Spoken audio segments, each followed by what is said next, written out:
Hey guys, welcome to week 2 of my weekly algorithm walkthrough. Today we are going to determine if a number is a prime number. And what is a prime number? A prime number is a number that has two and only two factors. For example, 0 is a special case. 0 is not a prime number. 1 is not a prime number either because you can only divide that by itself. 2 is a prime number, however, because you can divide that by 1 and itself. 3 is also a prime number because you can divide by 1 and itself. 4 is not a prime number because you can divide that by 1, 2, and itself, so that's 3. Let's actually go ahead and jump right onto VS Code.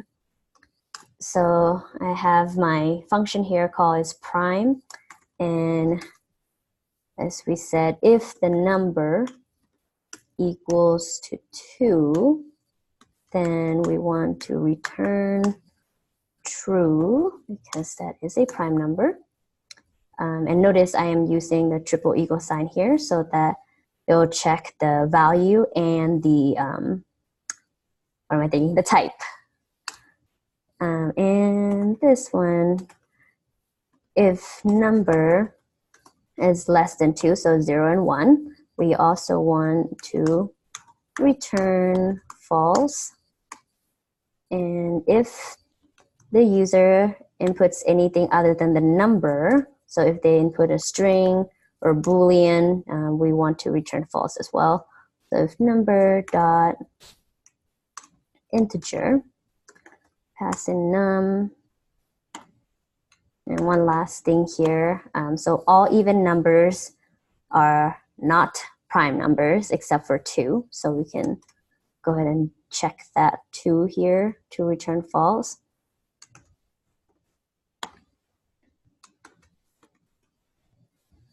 Okay. And up to this point, we've covered a number from 0 to 2. So here I am going to start at 3. So let I equals to 3 and keep running until I is less than or equal to num minus 1. And the reason why we're doing num minus 1 is because num is still divisible by itself. And we want to increment every time it loops through. And if number mod I equals to 0, we know that's an even number. And we want to return false on that. And if it doesn't hit any of these conditions, we can return true. Okay, let's actually run this and see if this works. So I'm passing in number 2 here. Okay, so 2 is true. We are good on that. What about 100? 100 is false. It is an even number, but it's not 2. 2 is the only exception. What if I do 101? That is false. That is good. Okay, I know what I did there. So when I put in 101, it says false, and yeah, that was a red flag for me. And I just saw my typo. This was supposed to be I, not 1. So let's try that again. Okay, that's much better. And let's see if we can make this a little bit more efficient. And to see how this performs, we can keep a counter. So if we do let counter equals to 0, and each time we loop through, let's have it increment counter, and we'll console log counter here. Let's put a string in front of it. Oops.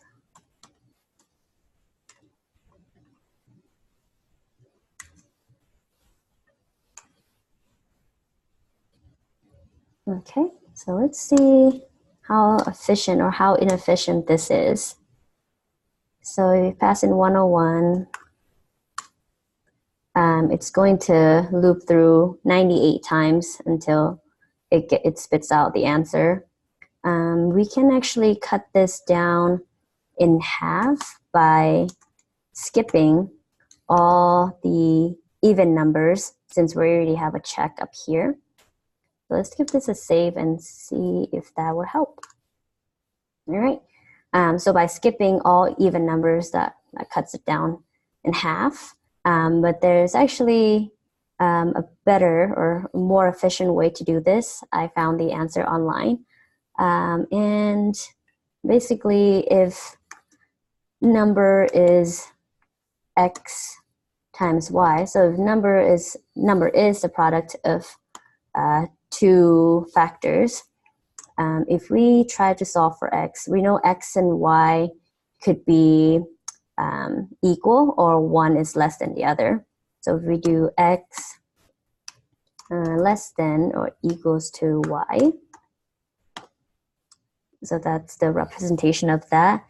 And if we were to multiply x on both sides, we would get num. So x squared is num, we know that. So I'm gonna replace this with num. And if we want to find out what x is, we can do x less than or equal to math dot square root of num. And we know that the factor can never be larger than the square root of num. So if I were to show this in a number, let's say num is 6. If we choose 6, the factors for this is we got what? 1 and 6, 2 and 3. Sorry, oops. 2 and 3, we got 3 and 2, and we have 6 and 1. Well, we actually only care for these two here because this is just a duplicate of these two. So let's just get rid of this. And so we're going to focus on the smaller numbers here. So 2 and 1 is smaller than the square root of 6. Square root of 6 is what? Just a little bit over 2. So we know that this can never be greater than this square root. So let's see if we can make this a little bit more efficient by replacing num minus 1 with square root of num. So let's run this and see. Whoops. Let's see what is here. Oh, I need to get rid of all this. So I just delete it. Don't need it anymore. Let's try again. Okay, so instead of, what was it, 199 or 9, it's 4. So let's see that again, actually. So if we were to keep it as num minus 1, how efficient was that? It was 49 times. And before we increment, or before we skipped the even numbers, it was even worse. So let's see that again. It was 98 times. And if we were to increase the input, say 401, it'll be even larger. So let's keep it as 401, and let's see if we bring this, oops. If we bring this back and math dot square root of num. So instead of 398, it only runs 9 times. So that's much more efficient than this. So that's it for today, you guys.